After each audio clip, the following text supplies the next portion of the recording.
Hello, hello, hello. Good to see you. You get fairy dust, I get fairy dust, Amelie gets fairy dust. It's time for Codependent No More by Beattie. We are on page 44, or if it's on your e-reader, it is chapter 4, Codependency Characteristics, and we're under the heading of obsession. All right, obsession. I talked about the others above this, or before, that preceded this on the previous video. Obsession. Codependents tend to never find answers. Okay, this is fucking huge. Like, this could be like, let's fucking take it out and put it on a blank book, put it on the front of the blank book that says, codependents never find answers. And because codependency and addiction rely on drama as opposed to problem solving. Problem solving, like to heal from all of this shit, problems, when in doubt, problem solve. When in doubt, problem solve. There's a quote from the rooms, the 12-step rooms, that says, when a normal person has a flat tire, they call AAA. When a codependent or an alcoholic or a food addict gets a flat tire, they call 911. Like, everything is an emergency and takes us away from actually solving problems. Most of the fights that we get in are not about solving problems. It's about the fight. And so for me to get off of the cycle of abuse, the roller coaster that we're on, or the merry-go-round that we're on, or whatever you want to call the thing, where it's like, it's okay for a while and then it's shitty. It's okay for a while and then it's shitty. And again, that doesn't work for everybody. That's just something that helps me and my clients to think about the cyclical nature of abuse and dysfunction and codependency and addiction. So yeah, not codependency. Freudian slip. I was gonna say codependence is the key, but nope. Problem solving is the key to break the cycle, to gently remove yourself from the cycle, is to solve your fucking problem, or solve the fucking problem. Okay, we check on people. Okay, well, this seems nice, right? Codependents tend to check on people. For me, this is a toughie, because it seems like, quote unquote, nice people check on people, right?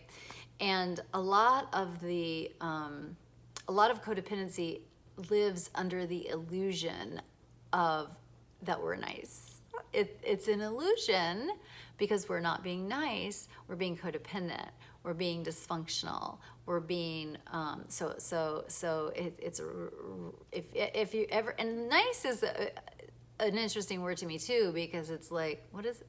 It just feels, nice brings up cringy for me. Like, you're so nice. Like, and so for me, when I hear that word nice, Elizabeth, you're being so nice, or you're so nice, or for me, that's like, oh shit, I gotta wake up. I might be being codependent right now. I gotta pay attention. For me, that's a word, that's a reminder. It's a little message from the universe saying, bitch, you better be careful. You might be falling into your old patterns.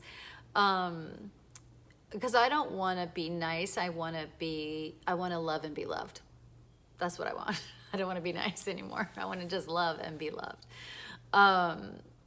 So back to checking on people. Let me show you how my addiction works. I'm a food addict and recovery, of course. I'm recovering bulimic, and binge eating disorder person. And so when shit goes down for me, like something hard, something scary, something I'm anxious about, whatever, or something actually hard, like real life hard or whatever, I will feel hungry. I will feel hungry. When I'm tired, I feel hungry. Like, I don't feel tired, I feel hungry. It all translates to, Elizabeth is hungry. I'm hungry. I need to eat. Don't I need to eat? I need to eat. Always.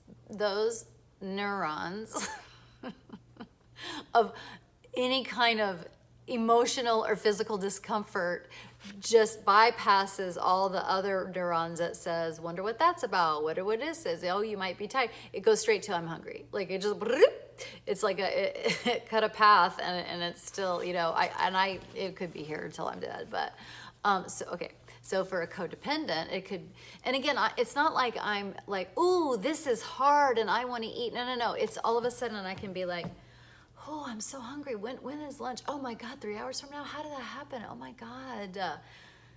And again, for me, because I'm me and annoying, I will like, oh, I wonder what this is about. Because I know I can't eat until lunchtime or dinner time or breakfast time. Like I have to wait for that time. That's a helpful way for me to deal with my eating disorder. But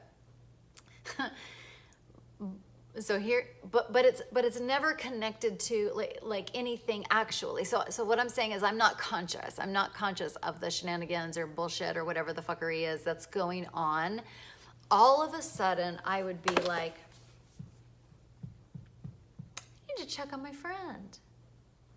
I need to check, wonder how she's doing. You know, she was having that hard time before, or I need to check on my mom, or I need to check on my father, or I need to check on my, you know, last time I was with that toxic person, I mean, it wasn't great, but like, I wonder how they're doing now.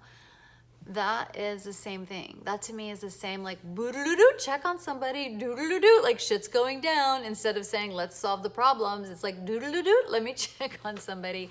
And why do we want to check on somebody? Because those of us with codependency and those of us who are in addictive relationships and dysfunctional relationships and abusive relationships, checking on someone else is our shiny object.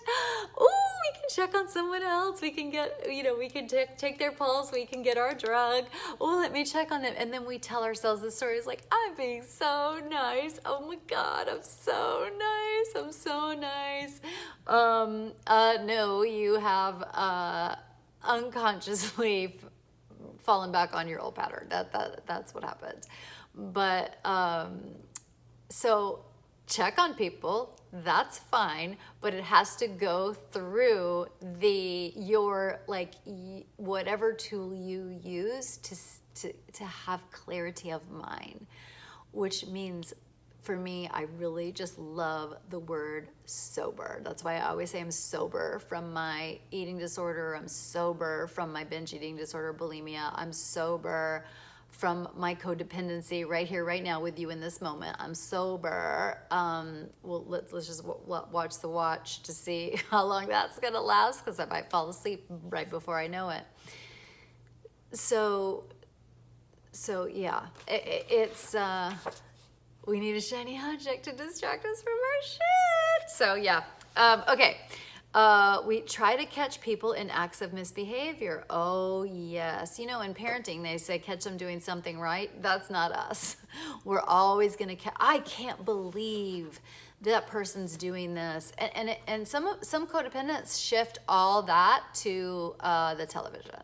Like, oh, I can't believe that Real Housewife did that. Or I can't believe the president is doing this. Or I can't believe that that celebrity is doing that thing. So catching people in their misbehavior. I mean, I think we all have that a little bit. Like that's why tabloids are very, popular, and because they kind of hit on that for us.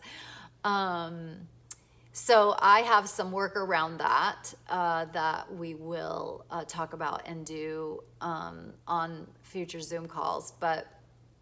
It's so crazy. Like it's so amazing how our mind works. But yeah, we catch them in the act of doing something bad, and then we're righteous. I think that's why. Like, oh, if you've done something bad, I can be righteous in my anger. I can be self-righteous because you have done something bad. How dare you? Also, catching someone being bad is a shiny object. It's like, ooh. Like the spotlight's not on me now, it's on that fucking person. Somebody, and when I say codependency, I mean like a person that is fully unconscious living through their codependency. And for me, one of the ways out of that is, do I want to catch somebody misbehaving or do I want to be happy? Because you don't get both. Okay. Because again, if I'm not catching other people in their misbehaving, who do I have to pay attention to? Me. And that's not what codependents are interested in. Okay. Feel unable to quit talking, thinking, and worry about other people or problems. Yes. So, yeah. So again, part of recovery from this is to wonder if we do this. Like, is this me? Am I unable to quit talking, thinking, and worrying about another person or problems? I will tell you,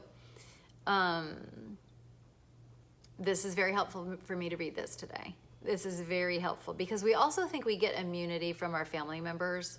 You know, like, it makes sense to be talking about our family member that we're worried about or that we're, concerned with, or, where are they or whatever. We think we think that's what being in a family is, as opposed to, again, of course we're going to do this sometimes. That's healthy. We do want to be thinking about the people that we love. But if it's, again, if it's your shiny object or not. Like, you already know, you don't have to wonder if you are talking about, because I tell you, I have discovered the codependent high.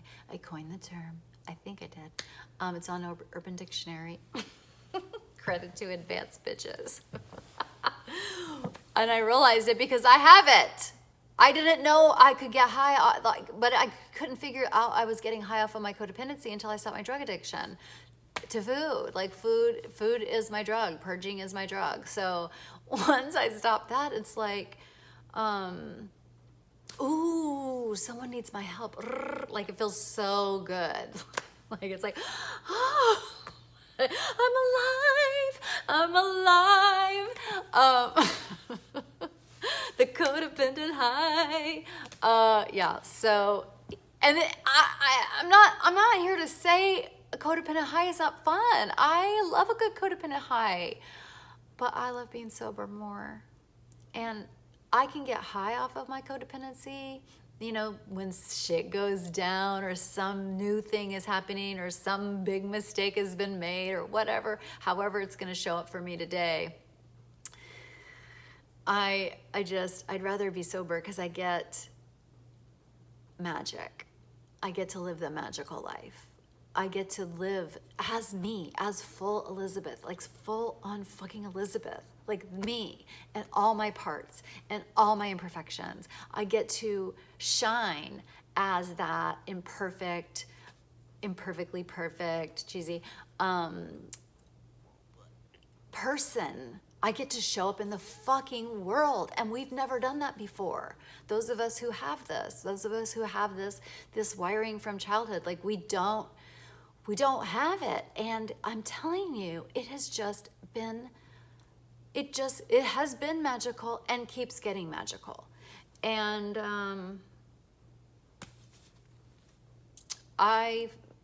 again, in the moment, sometimes I don't want to give it up. Because in the moment, maybe I have to do some work and it doesn't feel magical. But I'm too far gone. I'm too far gone in my healing. I'm too far gone. Like, the quest is on. The quest has been on for me, and it will continue to go on for me. I will never fucking stop my quest to get better. I will never, ever stop.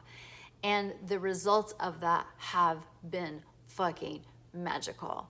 And it is also the thing that has brought me and you together. Because I can tell you right now, if I was still being a codependent bitch, most of the time, again, it's not a black and white issue, but I'd still be fucking hiding. I'd miss the fucking magic. I don't want to miss the magic. It's so good. It's so fucking good. Sobriety is like, I used to hate it, but I love it so much now. And you can be sober from this. And you will be so excited to find out about who you really are. You'll be then excited to express who you really are with safe people and safe inner precautions. But it's fucking magical, and I can't wait till you do it. I love you so much. Love you. Bye. We'll continue. Bye-bye.